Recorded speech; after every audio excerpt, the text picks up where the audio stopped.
o'clock. Happening now on FiOS 1 News, President Trump comments on the election results with a warning to Democrats and harsh words for several reporters. New Jersey Democrats not only flipped the House yesterday, but it's now the bluest the state has been in over a century. Plus, a Maryland man is indicted for causing a crash that killed 5 members of a New Jersey family on their way back from summer vacation. The news starts right now. FiOS 1 News, Daytime Edition. Good afternoon, I'm Brian Webb. Thank you for watching today. We're going to have your top stories in a minute, including a look at last night's election results. First, though, a check of the forecast with meteorologist Addison Green. Looks like a nice day out there, Addison.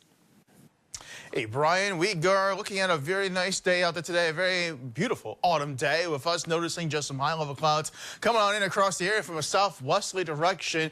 There is a little bit of some green trying to come on through, but because we have some drier air in place, we're not going to see anything come out of those clouds. So for the most part, they're just passing on by. Temperature-wise, everyone's in the 60s. 60 degrees in Newton, 62 as well in Hoboken and Bridgewater, 66 down in the Brick area. So definitely one of the warmest spots in the tri-state area. But with a brisk wind coming on in every now and then, the west-southwestern direction around 10 to 20 miles per hour, you do feel a little bit of that chill in the air, especially if you don't have any hair like myself. The temperatures have gone up, I should say. Dew points have gone down. It's definitely looking at dry air with us. And here's a look at your planner for the rest of the day today.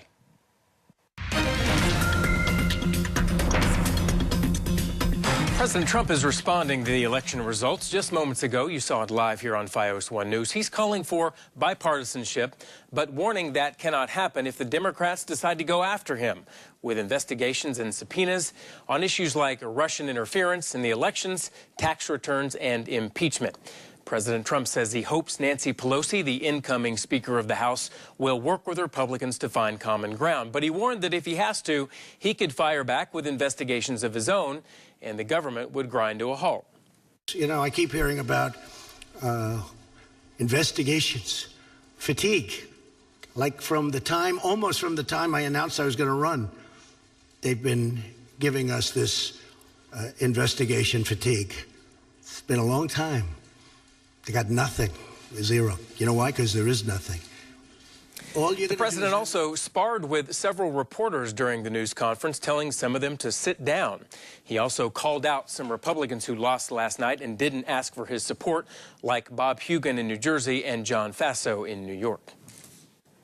The blue wave may have been more like a ripple across the country, but it did make a big splash here in New Jersey. Democrats flipped 3 Republican seats in the midterms and will now control 10 of the 12 seats in the House. Mikey Sherrill defeated Jay Weber in the 11th district, and Tom Malinowski ousted incumbent Leonard Lance in the 7th. Plus, Senator Bob Menendez defeated Republican Bob Hugin after a nasty election campaign. This is now the bluest the state has been in more than a century. And New Jersey voters feeling a mix of surprise and relief after the midterm elections and a long, sometimes nasty campaign season. FiOS 1's Emily Gersh has more. The midterm elections are often a telling sign of how each state feels about the current presidential administration.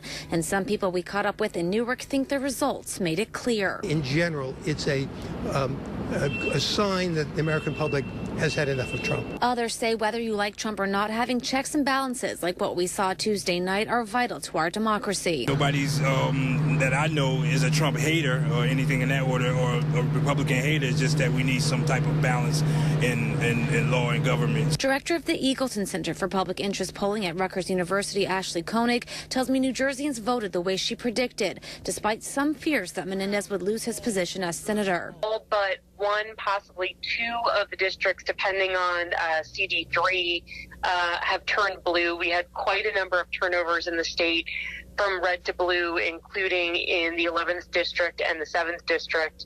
And of course, we saw a much wider than expected victory margin for Bob Menendez over Bob Hugin. The country also broke a national record by electing more than 100 women to Congress, including Mikey Sherrill, who also flipped New Jersey's 11th district from red to blue for the first time in more than 30 years. Emily Gersh, FiOS 1 News.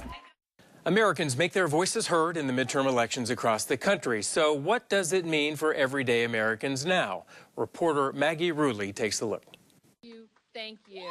The aftermath of one of the nation's most watched and hotly contested midterm elections in history. This another split decision is rippling through Washington.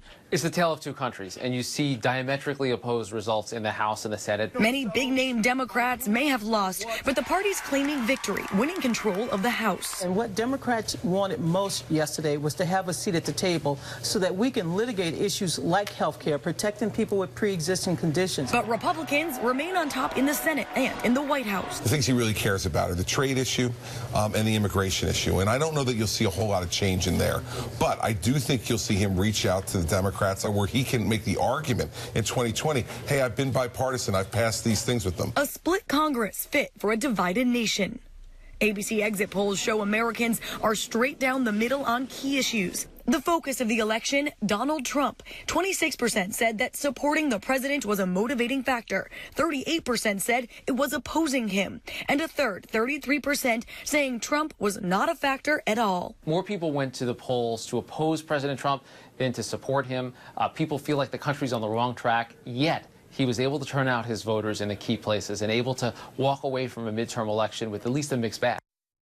That was Maggie Rulli reporting. The exit poll also looks at the most important issues for voters.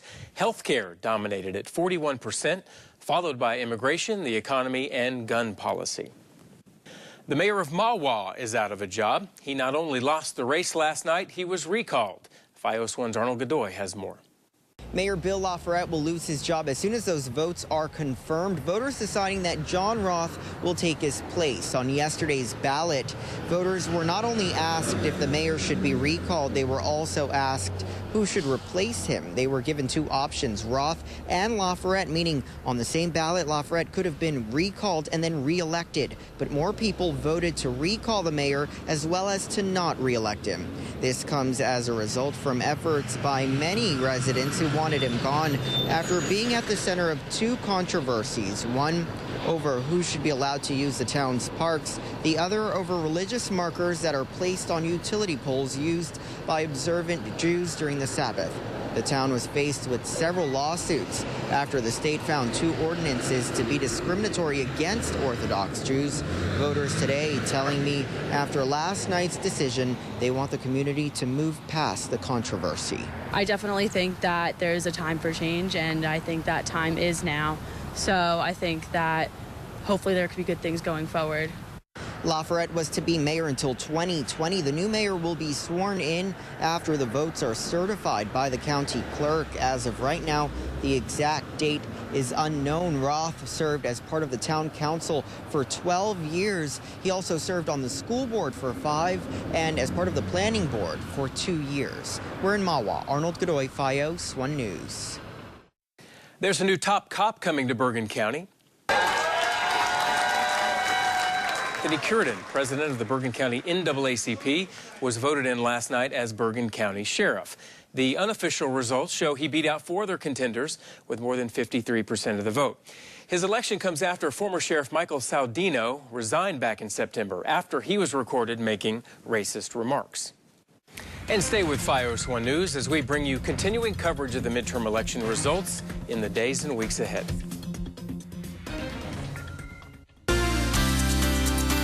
Now to an update on a horrific head-on crash that killed a family of 5 from Teaneck this summer in Delaware. The driver who caused the accident has been charged.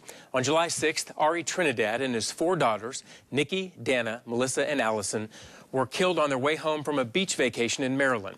State police say Alvin Hubbard III crossed the highway median on Route 1 in Delaware in his pickup truck and collided head-on with the family's minivan. It's still unclear why the 45-year-old Maryland resident crossed the median, but he was indicted on 1 count of vehicular homicide for each of the victims. The mother, Mary Rose, was the only survivor. She is filing a civil lawsuit. Election day meant more than votes and victories in one Middlesex County community. Coming up, how voters found the time to give back to the community while doing their civic duty. Details next.